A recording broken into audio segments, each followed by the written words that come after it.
We're going to make a lot of changes to our game object now. Let me just show you what it's going to look like before we start. As you can see, we've got a normal Windows form and we've got our ball in the top corner. You may notice it's not moving at the moment. That's because I'm going to give it keys to move, which are the arrow keys. And as you can see now, we've got this ability to slow down, speed up, accelerate, decelerate. As we go around the corner, you can see there's a much more natural drift. Now this drift actually comes from something called inertia. You can see I can go backwards and forwards almost like a rubber band where I'm being pulled from a centre point. And acceleration and inertia together make a much more realistic looking object. So how do we achieve this? Well, let's start with the changes we're going to need to make to the form itself.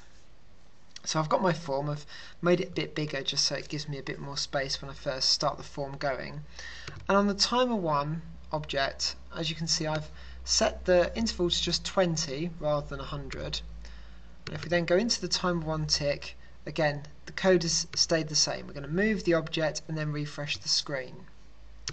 However, if I click on the form itself and go to the properties window, looking at the actual events, the lightning bolt, you can see I've also added this form 1 key down. This allows me to actually take some control over the object.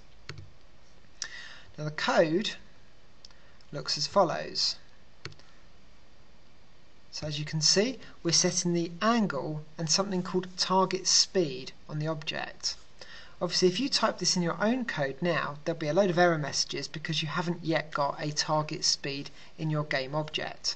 So the best thing to do is to pause the video, note down this code or write it up from the booklet if you're looking at it through the booklet, because what you're going to do next is make these changes to the game object so that this actually works. So in the game object, as you can see, I've now added a lot of commenting into my code.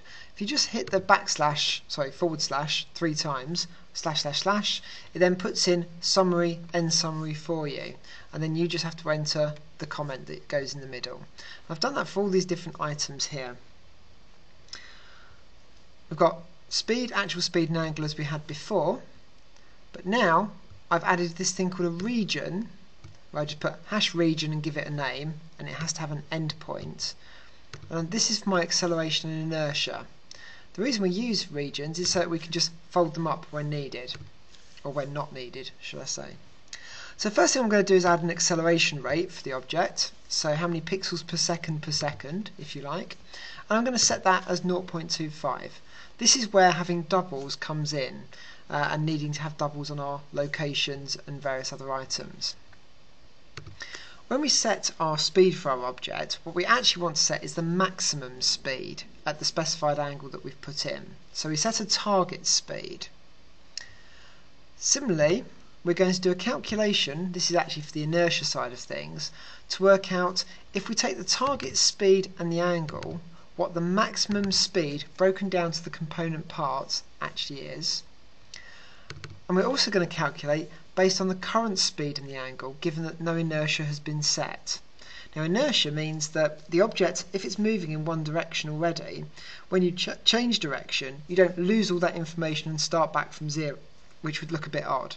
So inertia allows you to sort of reduce that effect of the previous acceleration and start incrementing the effect of the new acceleration. But we obviously need to know what the maximum current speed should be given the current acceleration. Finally, just like I have some decimal values for acceleration, I'm doing the same with inertia. If you set this inertia point to each one of these to be the maximum speed, i.e. the target speed, that's the equivalent of having no inertia at all. And so you can actually still set your object up so it looks like it's got no inertia and no effect of acceleration if you so wish. So, we've already looked at the mathematics for motion turning from degrees to radians and radians to degrees. I've now put that in its own region, so again I can fold that up because at the moment I don't actually need to look at that when looking at my code. It just makes it a lot more tidy. My move calculation has not changed, although I've put it in this region of motion calculations, but now I'm going to put together a new function, a new method called maximum speed calculation. As you can see from the summary, this calculates what the maximum speed is based on the target speed and the angle of motion. And this is so that during our acceleration period we don't go any larger than the maximum speed possible. The speed calculation has been changed a little bit, so I'm going to bring up the whole calculation as possible. So first of all, I actually need to check that we are accelerating or decelerating. So I use the acceleration value to change the actual speed that we're moving at. So as you can see, if the actual speed is less than target speed, we accelerate. If it's greater than the target speed, we decelerate. So this is on top of the inertia, we have this acceleration and deceleration. Now instead of setting our speed calculations, we now set the new speed variable instead. This is simply because we need to now make calculations for the inertia as well. So these calculations for the inertia are actually quite straightforward. If the current speed the object is moving at is less than the new speed that should be moved at in that direction, add to it by the inertia value. If you overshoot the maximum speed, we just then set it to being the actual speed it should be. Similarly, if the current speed in that particular direction is greater than the speed it should be, we reduce it by the inertia value. And at the moment, as you can see, I'm actually only doing it on the x and y axes, because at the moment we're not really using the z-axis, and we certainly don't need to worry about it for inertia basis at this moment in time. That is all the code you need to be able to create a realistic-ish looking acceleration and inertia values. The next item we're going to be doing is turning this into more of a game world and adding in the ability to do collisions, where inertia, speed will actually be added to with other types of physics, including mass, velocity and momentum.